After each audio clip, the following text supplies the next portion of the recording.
experience like for you to see your team play the way they did in your backyard? Um, it was.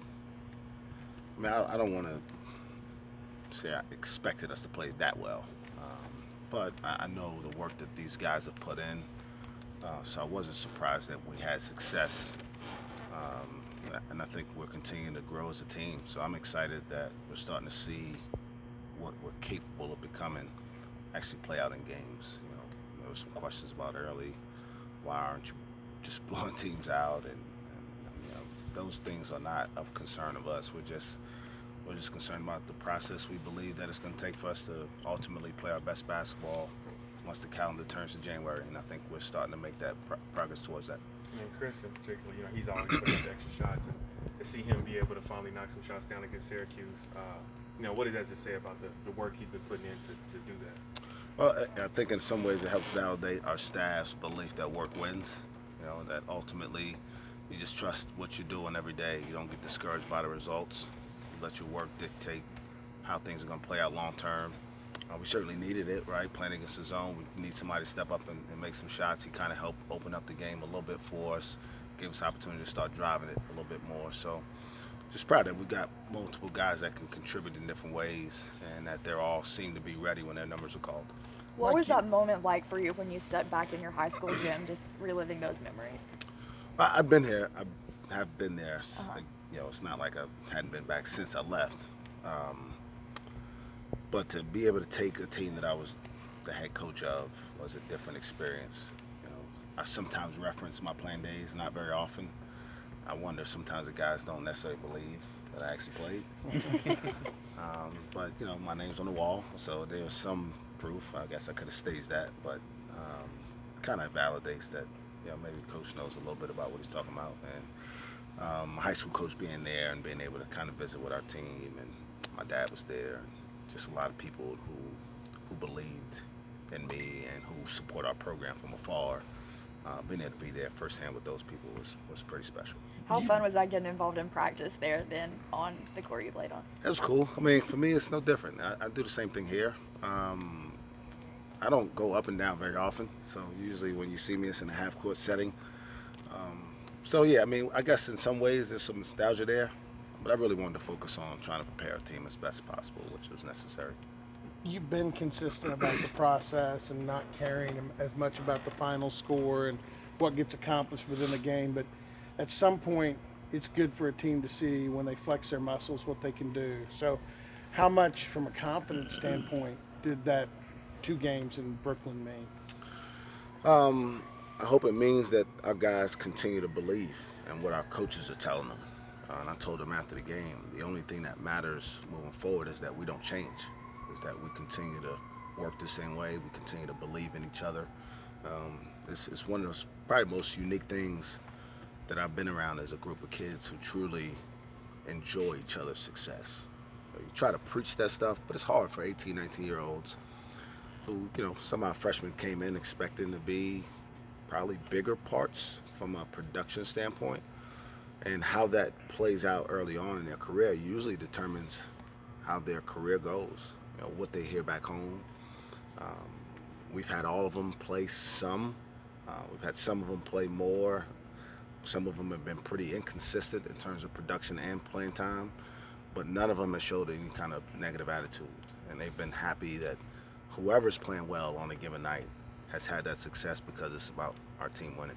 You said a lot about Isaac after both games, but I asked him about this as well, and he gave a great answer about just wanting to give what the team needs that night. He had 2 very different games, but very successful.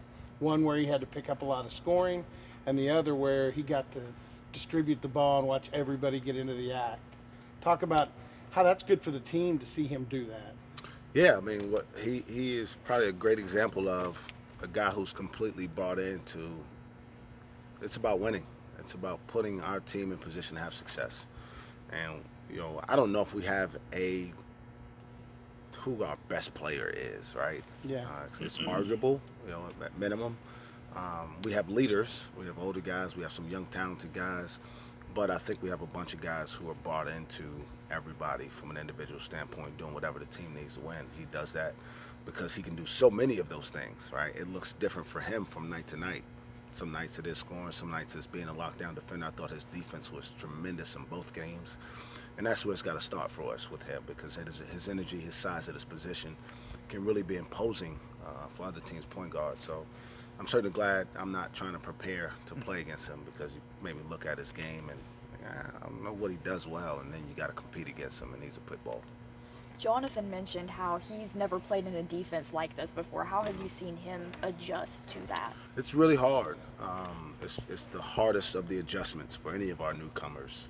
It's just understanding the level of effort, energy, emotion, talk that it takes for us to be good in our defense.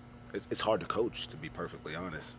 I'm not saying we're doing anything that anyone else isn't doing, but it takes every day being committed to demanding the level of effort that it's going to take to have success in the games. And I'm glad to see those numbers kind of bearing themselves out. One interesting number I came upon this morning, teams are shooting a ton of threes against us, attempts, but they're making very few. I hope that continues. But it's interesting having a shot blocker in there, how some teams, maybe if they go in there and get a few shots blocked, you can defend the three-pointer a little bit better, but teams will still try to shoot him. So his adjustment is pretty typical in our system, but he's starting to get comfortable, as most of the guys are, with each other. Growing up in Brooklyn, what's it going to be like coaching against Patrick Ewing? Man, so my dad was a Georgetown fan, partly because of the influence that Coach Thompson had on just college basketball. And then Patrick Ewing gets drafted by the Knicks, and I think his fandom went to a whole nother height. And so I grew up watching him play. I mean, my first time watching an NBA game was at Madison Square Garden. We had nosebleed seats, probably somewhere up near the cameras, Sky Zone up there. And we got there early enough just so I could kind of at least get close to the floor to see how big those guys were. And he's like the biggest human being I've ever seen in my life when I was 7 or 8 years old. I mean, there still haven't been many that's passed him, you know. But it was pretty cool just to see how life kind of happens. I admire what he's done for the game, both as a player and as a coach, and he'll have Georgetown back competing for national championships really soon. I believe that. You guys won't have a ton of time, but are you going to try to set a little bit of time aside to try to pick his brain a little bit? I mean, I don't know. We don't have a great relationship. We've kind of met on the recruiting trail, different events. So I don't anticipate that happening now. Maybe something after the season when there's a little bit more kind of not a competitive environment here. Sure. Who was your favorite player growing up? Wow. So I think my dad tells me it was John Starks. Okay. Which ironically, and I didn't know this at the time. I only knew him as number 3 for the Knicks. Yeah. He played here at Oklahoma State. I actually talked to him while I was in New York, was hoping he would come to the game because he still works for the organization. But I admired Michael Jordan a ton. I didn't like that he always beat the Knicks, but I think all of us were Jordan fans just because his talent. But I think Starks was my favorite guy. What does that kind of say about just your journey? I mean, the first game you watched as a kid, Patrick Ewing was playing, and then now many years later, you're about to coach against him. I just think it says more about life. You can't predict this thing. As much as we try and hope, we're not in very much control of how this stuff happens. And, I've been fortunate that I've been able to keep that perspective through a lot of different changes. And it's one thing I'll try hard not to change. I know it's all basketball for you right now in terms of, getting the team to the next game, but do you ever just take a step back and think about any of that? I think about it in this sense. There's been a lot of people who've helped me, and I owe it to them to make sure that I do the best I can. And that's really where it ends. Do you have to explain to these guys how good Patrick was? Yeah, I mean, the game's so different now, especially. We don't really talk about him as much as just the generational differences in basketball. I'm still convinced that he could be a really good player in today's NBA. Some of our guys may think a 7-footer who couldn't shoot outside, probably not, and having to come out and guard Steph Curry at the 40-foot mark and all that stuff, I mean, it might be a challenge for him, but, man, he was really, really good when he played. Do you remember him and Big Country going out in the NBA at all? I don't. He talks about that, though. Him and Shaq, I've heard talk about matchups with Big Country, and I wish I had followed it closer at the time, but I certainly admire just their basketball talent. Can you talk about how well Isaac Likely has played so far at the start of the year? Because he had a big game in Brooklyn against Ole Miss. He's been terrific. He's a tremendous leader for us. You know, he brings a lot of different things to our team from a skill standpoint. But the best thing he does is the effort and competitiveness that he plays with every single day is just it's contagious, and it's helped our young guys a lot. You guys got Hitty out there early in both games, kind of struggled a little bit against Syracuse, but what have you thought of his kind of gradual comeback? Yeah, I was cautious with him a little bit. He didn't play a ton, but I wanted to see what he was capable of doing because he hadn't played at all. He felt good in practice, but he never really got comfortable in terms of just the flow of the game. So he'll be fine. He's got to continue to get better, gain more confidence in our system and just the consistency with he'll play. But it's all a work in progress for him. It was just like 2 weeks or whatever it was, but how big of a difference can that make whenever a guy does miss that much time? A lot. I mean, it's monumental. Not just from a just playing standpoint, just first conditioning, right? We try to keep him on the side doing stuff to be active, but getting out here and getting knocked around for 2 hours is totally different than standing over there. And what Jake does is, I'm sure, hard, but running to a screen or having to get pushed around for a rebound or diving on the floor for a loose ball for 2 hours, and then just the confidence in the rhythm of your offensive game. You don't really feel good coming off screens or shooting shots. It's a skill game still, so those things require practice. Another thing Jonathan had said is that he hadn't been in a team where the practices had consistently been this good. He just talked about how the practices have been so good. How do you feel like they compare this year to the other teams you've coached as far as the guys' energy and focus? I don't remember what practice number it was, but it's not usual. I mean, it's not normal for a team to be consistently good in practice. Usually you get past the first week or so and guys kind of lose interest in practicing just because they want to play. They're natural competitors. And I don't remember when it was, but I talked to you guys at some point. We were maybe 2 or 3 weeks into practice and we hadn't had a bad one. I was actually trying to manufacture one because we needed some adversity.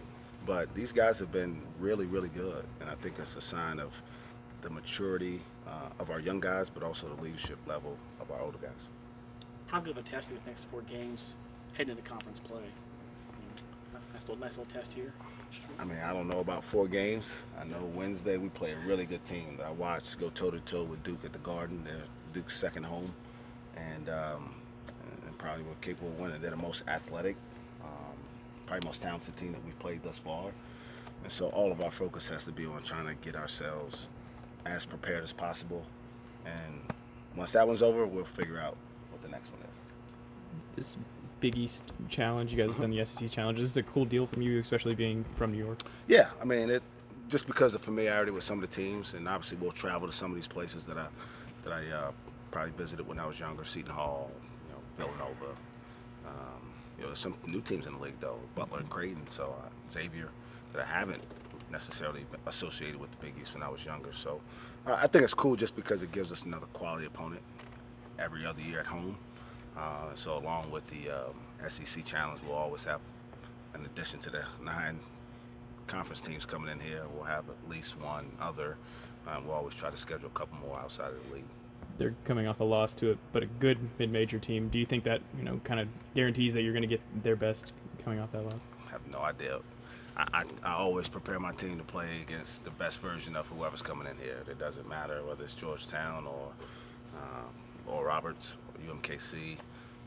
And I know the most important thing for us is that we got to focus on not what happened in New York, not what kind of feelings Georgetown's going to have in here, but we have to have a really good practice today and make sure that the guys follow the game plan that the coaches put together for them. I was saying they're going to watch film today, but what have you seen from them so far? They're really aggressive defensively. They're really long, athletic, deep. They play really hard. They press quite often. And they have a really good big. So they got a combination, probably the most athletic backcourt that we faced in Akinjo and McClung, 2 guys who play above the rim at just over 6 feet tall. And I mean, they're a really, really good team. So we have our hands full on Wednesday night. What have you taken from life growing up in New York to lead you to having success this year? I don't know if there's anything specific in life that has led to success this year. I'll say that, my life has presented me with a lot of learning opportunities. And the best thing that's happened to me is I've been surrounded with people who've been honest and genuine about their care for me. And I've been presented with a lot of opportunities where people have helped me. So my job now is to try to do the same thing for these kids in this program and for this university in general. I try as much as I can to get out and support, different factions on campus because my job goes beyond what happens on the 30 nights that we get to play games. But it's certainly my main focus. So I don't know if there's anything specific in terms of success this year. We're 7 games in. There's a lot of games left. So if we don't win any more, it won't be success, right? We got to focus on today, trying to be as good as we can. You mentioned in one of the videos they put out afterwards that now people are going to be talking about you guys, Sure. and you're going to have to respond to that. You mentioned kind of manufacturing adversity earlier. Is this kind of one of those moments that you want to see what you guys do in the scenario? Yeah, I mean, what I was trying to help them understand is it's not always motivated by negative circumstances, right? Sometimes positive circumstances can create noise that's irrelevant, right? The polls, the 7-0 start, those things are really, if we don't have a good practice today, it's kind of a waste. And so just trying to help our guys understand, don't get distracted. That's been kind of our motto the last couple of weeks, is just focus on doing your job the best you can every day and be locked in on helping your teammates. And for the most part, they've done that. So I'm curious. We had a really good practice yesterday. If we can replicate that again today and tomorrow, then what happens on Wednesday will be a product of that.